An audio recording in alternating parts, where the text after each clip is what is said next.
Je n'ai pas fait de slide d'introduction de la société Renault Trucks, donc je vais m'arrêter sur ce slide. La société Renault Trucks, en fait, appartient au groupe Volvo, qui est un groupe suédois. Et le siège est à Göteborg du groupe, mais le siège de la marque Renault Trucks est à Lyon. Donc on a un centre on est 4000 employés sur Lyon. Et tous les camions Renault Trucks sont fabriqués en France. Voilà. Mais on bénéficie de la puissance du groupe Volvo pour les technologies. Alors je vais tout de suite rentrer dans le vif du sujet, en commençant par ce slide-là pour montrer en fait les usages, mettre en regard les gros usages du transport routier de marchandises en face des capacités batterie qu'on a sorties actuellement. Je vais vous les montrer. Donc, j'ai mis en fait en abscisse le rayon d'action nécessaire pour pouvoir répondre à ces usages et en ordonner la consommation. Donc vous avez typiquement en haut, vous avez l'usage des bennes à ordures que j'ai indiqué là parce que c'est les premiers usages qu'on a pu passer à l'électrique, qui font très peu de kilomètres à la journée, mais qui consomment énormément, puisqu'ils n'arrêtent pas de faire des stop and go en ville. Et vous avez aussi en bas les usages de distribution urbaine, qui aussi sont des usages à faible kilométrage et faible consommation. Et à l'extrême, à droite, vous avez les usages de grands routiers qui, eux, font des très longues missions journalières, jusqu'à 800 km, et qui consomment plus ou moins en fonction de la charge du camion. Donc la première génération de batteries qu'on a sortie, c'est de camions. C'est en 2020, on a commencé à produire des camions et on a adressé les usages urbains et les usages de bennes à ordures. Ensuite, un an après, on a sorti une nouvelle génération, toujours sur les mêmes camions, de batteries qui nous a permis, grâce à l'amélioration des densités d'énergie, d'aller adresser d'autres usages et d'aller en prendre encore plus de clients.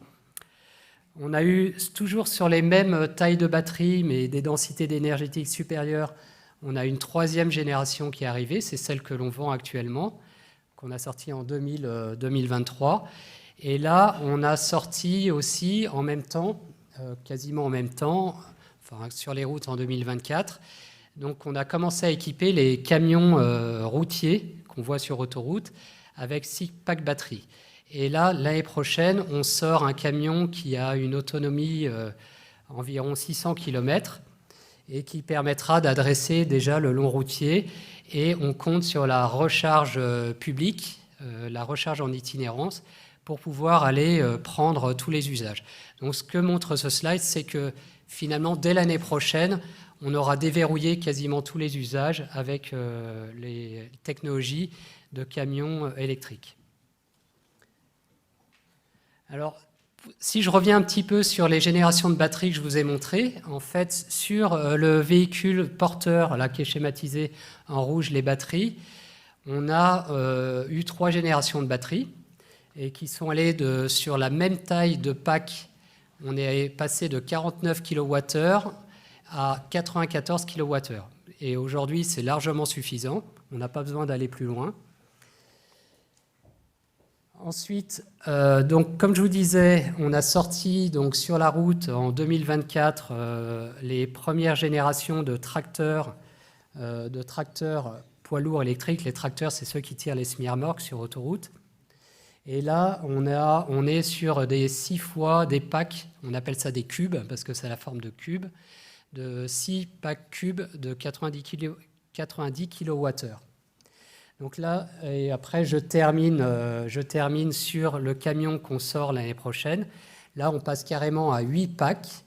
Et pour pouvoir insérer ces 8 packs sur le tracteur, donc le camion longue distance, on a développé ce qu'on appelle un e-axle, c'est-à-dire l'axe moteur, en fait l'essieu arrière moteur, on a intégré les moteurs et la boîte de vitesse dessus. Donc toutes nos cellules aujourd'hui sont fournies par Samsung SDI pour le groupe. Et suivant le type de batterie, soit on se fournit chez BorgWarner en Allemagne pour le pack, soit chez nous pour les tracteurs. Donc les tracteurs, c'est les volumes principaux pour le groupe. Donc je vais arriver tout de suite un petit peu sur le détail de nos packs batteries. Là, si je prends le pack batterie qu'on a sur nos porteurs depuis 2020, là, si je prends la 3e génération, donc vous voyez que c'est des packs, on en a en moyenne, on en a 4 par véhicule. On a 9 modules, donc nous on est en chimie NCA sur ce pack-là, c'est des batteries riches au nickel. Je ne vais pas revenir dessus, ça a été largement abordé. Et on a 600 cellules par module et 9 modules par pack. Juste aussi, alors sur des basiques, mais qui sont très importants pour nos utilisateurs de camions, c'est quelle quantité d'énergie ils ont dans leur batterie pour pouvoir opérer. Donc en fait, on parle le SOC, le State of Charge, c'est la quantité disponible d'énergie dans la batterie qui reste. Donc au fil de l'usage, on vide sa batterie et c'est important de connaître sa quantité. Alors une remarque ici qui est importante, c'est par rapport à l'automobile, on se garde beaucoup plus de marge en haut et en bas. Donc on décharge jamais complètement la batterie, on garde à peu près 10%. Et de la même façon, on la remplit jamais complètement, on garde à peu près 10% de marge, principalement pour préserver la durée de vie de la batterie et préserver ses performances en puissance. Donc c'est très important pour le camion pour opérer. Ensuite, deuxième paramètre important qu'il faut prendre en compte pour nos clients, c'est comment vieillit la batterie. Donc, on en a parlé, les batteries vieillissent au cours du temps, de façon cyclique et calendaire. Donc là, on parle de SOH. Il y a une partie de la capacité de la batterie qui n'est plus utilisable. C'est ce qu'on appelle le State of Health. Donc, c'est l'état de santé de la batterie. Et juste pour vous indiquer que nous, sur nos batteries, on ne descend pas en dessous de 80%. On estime qu'à 80% de dégradation de sa vie, elle ne remplit plus sa fonction pour laquelle elle a été achetée par notre client. Donc là, je reviendrai après ce qu'on en fait. Après, autre élément, donc sur la fabrication des batteries. Comme je vous disais, donc nous, on intègre de plus en plus la fabrication de nos batteries, surtout sur nos tracteurs qui sont les volumes principaux. Aujourd'hui, les packs batteries ainsi que le système complet est fait dans nos usines. C'est nous qui le faisons. On a la maîtrise de l'intégration dans le pack. On va aussi produire les modules chez nous dès l'année prochaine. Et on a déjà commencé à construire une Gigafactory qui va être localisée en Suède, à Mariestad, entre Göteborg et Stockholm, et pour un démarrage au cours de la décennie prochaine, donc après 2030. On va commencer à les produire avec un partenaire. Donc on a bien la volonté de remonter toute la chaîne de production. Donc si on regarde ce que font les acteurs qui fournissent des batteries pour le poids lourd, donc en bas, les 2 flèches en bas, c'est des constructeurs de poids lourds comme nous. Donc nous, on appartient au groupe Volvo. Donc si on regarde Daimler, le groupe Mercedes, de la même façon, il y a Tesla et BYD aussi qui, comme nous, remontent la chaîne au maximum et ont des plans aussi de Gigafactory. D'autres acteurs comme Traton, c'est les camions MAN ou DAF et Packard. Eux, ils ont annoncé juste des fabrications de packs. Et ce qu'on voit aussi, c'est que les acteurs de fabrication de cellules ont aussi la velléité de remonter la chaîne et bien sûr la descendre au niveau des matériaux. C'est pour dire que tout le monde sera positionné sur le pack et suivant les acteurs, on les verra sur les cellules et sur les matériaux. Donc nous, je reviendrai sur les matériaux. On va prendre plutôt le train à l'envers. On travaille déjà sur les matériaux avant d'aller sur les Gigafactory cellules. Sur les quantités de matière, donc là, toujours sur le même pack, sur le poids total de la batterie, sur la 3e génération de 94 kWh, 15% de la masse est fait par les matériaux stratégiques, les matériaux qui ont un coût significatif, lithium, cobalt et nickel. Donc c'est des batteries riches au nickel qu'on a. Donc c'est là-dessus qu'on travaille en particulier. Sur ces matériaux, la question qu'on se pose en tant qu'industriel, quand on veut transformer complètement l'industrie, ce qui est l'ambition pour l'industrie du poids lourd, et en particulier le groupe Volvo qui est en avance, c'est s'assurer que derrière, il n'y aura pas de problème de chaîne d'approvisionnement. Donc on regarde si déjà au niveau réserve sur la croûte terrestre, il y en a assez. Donc on a regardé par rapport aux prédictions qui sont faites par les bureaux spécialisés là-dedans. Donc si on fait le calcul simple de toute l'industrie de la batterie, en particulier automobile, par rapport aux réserves, on voit qu'on passe sur le cumul qui va être consommé jusqu'à 2040. Donc on voit qu'on n'a pas de problème particulier. On voit des tensions arriver sur le lithium. Le lithium, il y aura des tensions. Le temps d'ouvrir des nouvelles mines, d'exploiter des nouvelles mines, parce que ça prend bien 12 à 15 ans pour ouvrir des mines. Et sur le reste, alors le cobalt, c'est un peu en tension, mais on a des alternatives. Ça a été largement développé tout au long de la journée. Et le cuivre, même si on va en consommer plus, pour l'instant, on ne voit pas de limite sur le cuivre. Alors, ce qui va se passer pour nous, et c'est pour ça qu'on va travailler au niveau des matériaux, c'est qu'il y a une volatilité des prix, comme il s'est passé en 2002 pour le lithium, ça a été multiplié par 10. Donc, il faut vraiment s'assurer qu'on puisse garantir des prix stables pour nos clients. On ne peut pas, du jour au lendemain, faire 20% à 30% d'une année à l'autre. Ce n'est pas possible. Donc, on travaille donc toute la chaîne de valeur. Donc, on intervient à tout endroit de la chaîne de valeur de la batterie, de la mine jusqu'au pack. Donc, je vous ai déjà montré les packs, on est déjà dessus. Et là, en particulier, on va travailler sur les matériaux et le raffinage. On est là, alors ce schéma, ne le regardez pas en détail, mais ça montre un peu la complexité de la chaîne de valeur de fabrication de la batterie. Il y a différents stades, de la mine jusqu'au recyclage. Et donc, on a bien l'ambition et on commence à être sur tous les endroits de la chaîne de valeur en tant que groupe industriel.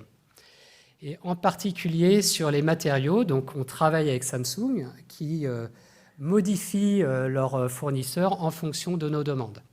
Donc pour sécuriser nos approvisionnements et aussi avec la volonté d'aller le plus possible en Europe quand il y aura des mines avec des prix viables. Autre dimension qui est très importante pour nous, et c'est pour la valorisation aussi de nos batteries, c'est la circularité. Donc une batterie, quand on la fabrique, on va consommer des minéraux extraits de la terre. Et après, on l'utilise, c'est ce qui est montré en haut, dans nos usages, dans nos camions. Alors le groupe Volvo ne fait pas que des camions, fait des bus et des engins de chantier. Donc tous nos éléments vont être électrifiés dans le groupe. Et ce qu'on veut surtout, c'est quand une batterie tombe en panne, ce qui arrive quand même fréquemment, vu la valeur de la batterie, c'est de la réparer. Donc aujourd'hui, on a choisi une technologie plutôt modulaire. On les répare assez facilement. On a une usine de réparation centralisée aujourd'hui qui est en Suède.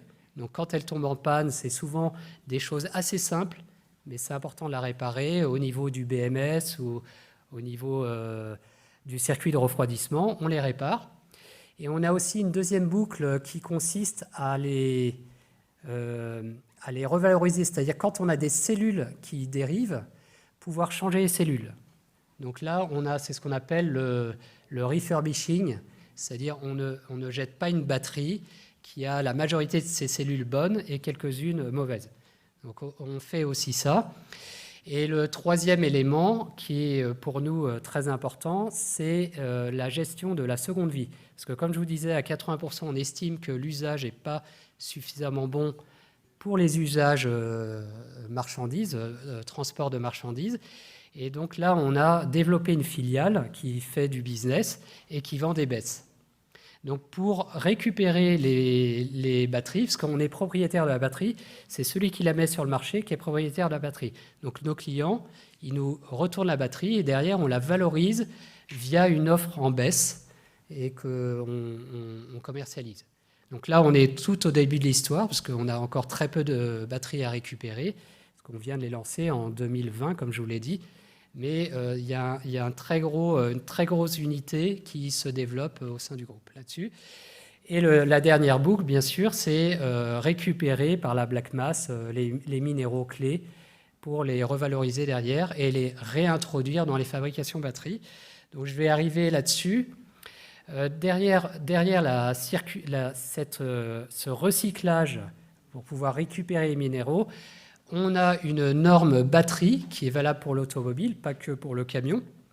Donc c'est une norme européenne et qui va introduire en 2027 le passeport batterie, déjà qui va nous imposer de dire d'où viennent nos minéraux et quelle empreinte carbone il y a dedans.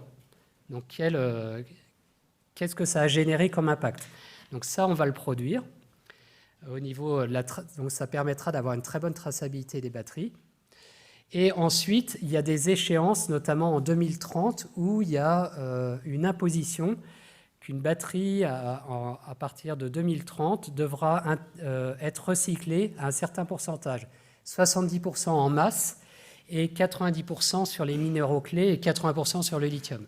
50%, je crois, sur la première échéance. Et après, un peu plus loin, en 2031, il faudra, dans les nouvelles batteries fabriquées, il y a un minimum d'intrants recyclés à mettre dedans. Donc là, on va commencer par du 6%. Et il y a d'autres échéances en 2035 où ces minimums vont augmenter.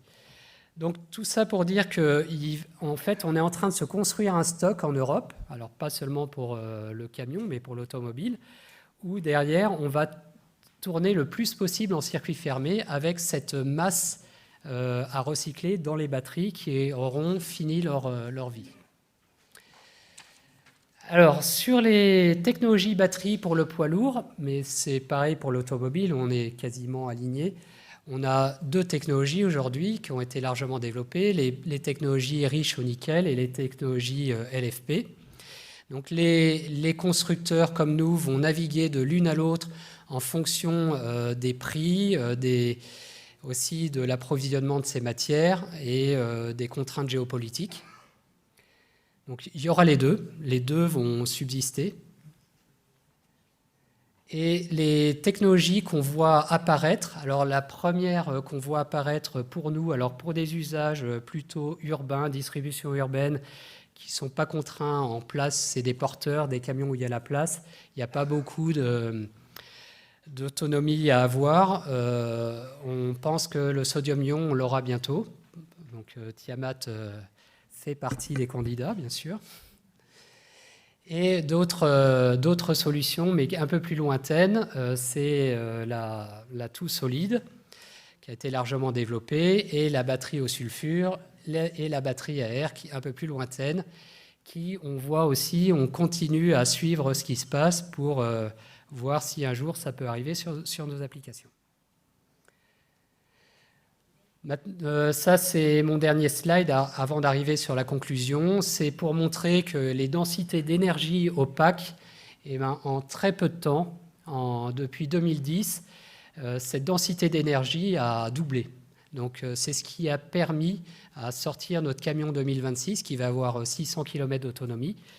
Et on voit qu'on a doublé depuis 2010, alors sur différentes technologies, donc en particulier les technologies riches en nickel. Donc c'est important pour nous parce que quand on rajoute de la batterie, on rajoute de la charge à l'essieu et on a des normes qui nous imposent des limites aux charges à l'essieu, 12 tonnes 5 en l'occurrence. Et du coup, ça pénalise la charge utile transportée par nos clients. Donc il faut pour nous aussi aller sur des technos avec des meilleures densités énergétiques. Alors sur le camion de l'année prochaine, on rajoute un essieu. Donc on fait... qui nous permet d'alléger et de porter les batteries. Et on voit, dans les projections, on voit qu'il y a une amélioration qui va encore s'opérer et on a des gains potentiels d'1 tonne sur nos tracteurs, ce qui n'est pas négligeable et on ira les prendre. Alors, conclusion, donc voilà, je pense que j'ai été assez vite pour rattraper le temps. Voilà. S'il y a quelques points à retenir, je les ai résumés ici. Premier point, c'est que donc pour nous, pour décarboner le transport routier de marchandises, c'est l'électrique la solution, le camion électrique. Alors je ne suis pas allé dans le détail, mais en termes de TCO, Total Cost of Ownership, ça va devenir rentable sur tous les usages à partir de 2030. On n'aura même plus besoin d'aide de subvention de l'État. Et en termes de bilan CO2, c'est très très significatif, en particulier en France avec le mix électrique décarboné. Deuxième point, c'est qu'on n'est pas inquiet sur les quantités de matière. Il y en a assez. Il faudra la gérer avec les miniers, les industriels qui les fournissent. Mais on sait qu'on peut y arriver. Le stock est suffisant. La circularité pour la batterie, c'est énorme. C'est un nouveau mode de fonctionnement, surtout pour nous. On va développer une circularité. Et il faut aussi travailler énormément en amont sur toute la production, la chaîne de production de la batterie. En tant qu'industriel, il faut qu'on soit dessus et on est dessus et on va intensifier ce travail là-dessus. Quatrième point, à partir de la décennie prochaine, compte tenu de la circularité des batteries usagées qui vont revenir pour être recyclées, il va y avoir une baisse de l'extraction des minéraux. Donc on va assister à une baisse de l'extraction des minéraux. Donc ce n'est pas quelque chose infini. La circularité va permettre ça. Donc on se constitue le stock, ça va baisser. On en aura toujours besoin de matériaux frais, mais globalement, ça va baisser et être à un niveau faible. Ensuite, l'Europe développe ses gigafactories. Donc on l'a vu avec ACC, Vercor et d'autres en France. Et nous, en particulier, dans le groupe Volvo, on est un très gros acteur. Au niveau poids lourd, on est le premier acteur mondial. Donc on a suffisamment d'usages pour pouvoir développer une gigafactory. Donc c'est ce qu'on est en train de faire pour avoir des productions après 2030. Et ce qu'on peut dire aussi, c'est que les technos aujourd'hui, il y a toutes les nouvelles technos dont on a largement parlé aujourd'hui. Nous, on a besoin de stabilité au niveau des industriels. Donc on va investir et continuer à investir dans les technologies actuelles. Et elles vont durer encore longtemps, les technologies riches en nickel et LFP. Et ça va perdurer encore longtemps. On n'ira pas trop rapidement sur les nouvelles technos. Et on a aussi, qu'est-ce qu'on peut dire, c'est sur la densité d'énergie, on voit des améliorations qui vont arriver très vite et ça va améliorer la compétitivité de nos produits aussi. Voilà, donc un message positif pour l'électromobilité, pour le transport routier de marchandises. Merci.